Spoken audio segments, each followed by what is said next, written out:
Good morning students. आज हम page number 7 पे टॉपिक है हमारे पास base and derived physical quantities. ये 1.2 है, ठीक है। तो सबसे पहले अब हमने देखना है कि बेस क्वांटिटीज़ क्या हैं। What are base quantities? वो मिकदारें या वो क्वांटिटीज़ जिसे साइंसदानों ने नाप तोल की बुनियाद के तौर पर मुंतखब किया है जिससे दूसरी मकदारें हासिल हों। ये हमारे पास बेस क्वांटिटीज़ होती हैं। इसकी एग्जांपल्स देखते हैं बेस क्वांटिटीज़ की। इसमें हमारे पास है लेंथ, मास, टाइम, इलेक्ट्रिक करंट और इनके यूनिट्स क्या हैं। लेंथ का यूनिट होता है मीटर और सिंबल होता है एम। मास का यूनिट है किलोग्राम, सिंबल है केजी और टाइम का यूनिट है सेकंड एंड सिंबल है एस। इलेक्ट्रिक करंट का यूनिट है हमारे पास एम्पेयर और इसका सिंबल है हमारे पास ए। अब नेक्स्ट हम देखते हैं कि ड्राइव क्वांटिटीज क्या हैं। ड्राइव क्वांटिटीज की आपके पास डेफिनेशन यहाँ पे शो हो रही है, तो इसको ज़रा हम समझते हैं। ये वो क्वांटिटीज हैं, वो मिकदारें हैं जो बराह रास्त नापी नहीं जा सकती, बल्कि एक से ज़्यादा मिकदारों को मिलाकर बनती है।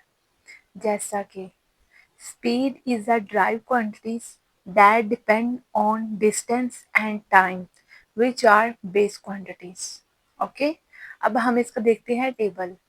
टेबल में हमारे पास एरिया है जो ड्राइव क्वांटिटीज को शो करता है और इसका फॉर्मूला कैसे हम बनाएंगे, लेंथ मल्टीप्लाई लेंथ मीन्स इसका यूनिट होगा हमारे पास मीटर स्क्वायर। अदर साइड पे वॉल्यूम है, वॉल्यूम का हम करेंगे 3 टाइम लेंथ मल्टीप्लाई लेंथ, तो ये हमारे पास हो जाएगा m3।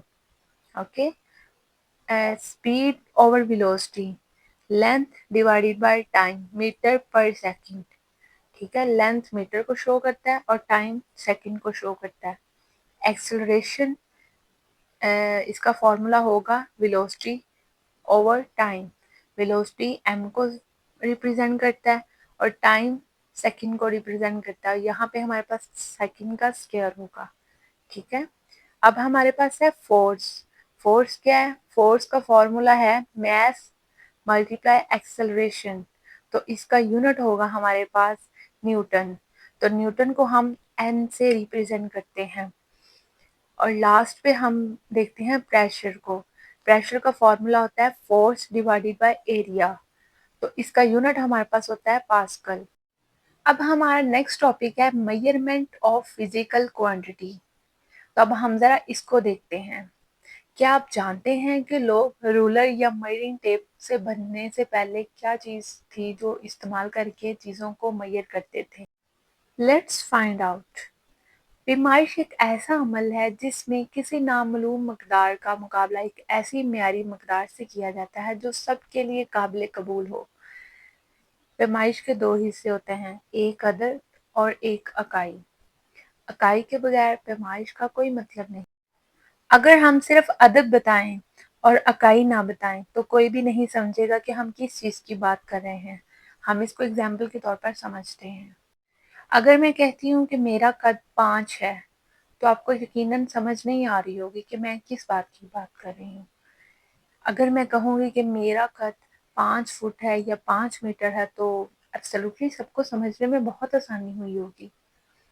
इसी तरह अगर मैं कहती हूँ कि पानी 20 है, अब किसी को भी समझ नहीं आएगा पानी 20 क्या है। ठीक है, 20 मिलीलीटर है या लीटर है। अगर मैं कह दूँ कि पानी 20 लीटर है, तो सबको समझ आ जाएगी कि इसका क्या है मीनिंग है। अब नेक्स्ट हम देखते हैं अर्ली एज मेजरमेंट। इसको ज़रा समझते हैं। आज से हज़ारों साल पहले जब स्केल या कोई भी मीटर नहीं था हमारे पास, तो लोग पैमाइश का इस्तेमाल कैसे करते? लोग पैमाइश के लिए अपने जिस्म का इस्तेमाल करते थे। कोई कहता था ये ज़मीन 10 कदम है, कोई कहता था ये कपड़ा 4 हाथ है। अब प्रॉब्लम ये है कि हर इंसान के कदम और बाजू का हाथ साइज डिफरेंट होता है। جیسے ایک اگر لمبا کوئی آدمی ہے تو وہ کہتا ہے کہ میں نے اس زمین کو میئر کیا ہے تو یہ 10 قدم چل کر ختم ہو جاتی ہے، لیکن اگر اسی زمین کو کوئی چھوٹے قد کا انسان ناپے تو وہ شاید 15 سے 20 ہو جائے۔ ٹھیک ہے، یہی وجہ تھی کہ لوگ پرانے زمانے میں پیمائش کا اکثر غلط اور الجھن میں پڑے رہتے تھے۔ ٹھیک ہے، اب ہم دیکھتے ہیں کہ need for standardisation in measurements. Students, جب پرانے زمانے میں لوگ کوئی اپنے حساب سے پیمائش کرتے تھے تو ایک ہی چیز کو مختلف نتیجے آتے تھے۔ اس الجھن کو ختم کرنے کے لیے سائنسدانوں نے یہ فیصلہ کیا تھا کہ ایک اسٹینڈرڈ یونٹ ہونی چاہیے۔ اس کا مطلب یہ ہے کہ اگر دنیا میں کسی بھی کونے میں کوئی لکڑی، کوئی کپڑا یا زمین کا ٹکڑا ہو تو اس کو میئر کرنے کے لیے ہمیں میئرمنٹ جو بھی کریں تو وہ سیم نکلے۔ یہ یونیفارمٹی نہ صرف سائنس میں بلکہ تجارت، تعمیرات اور روزمرہ میں بھی بہت ضروری ہے۔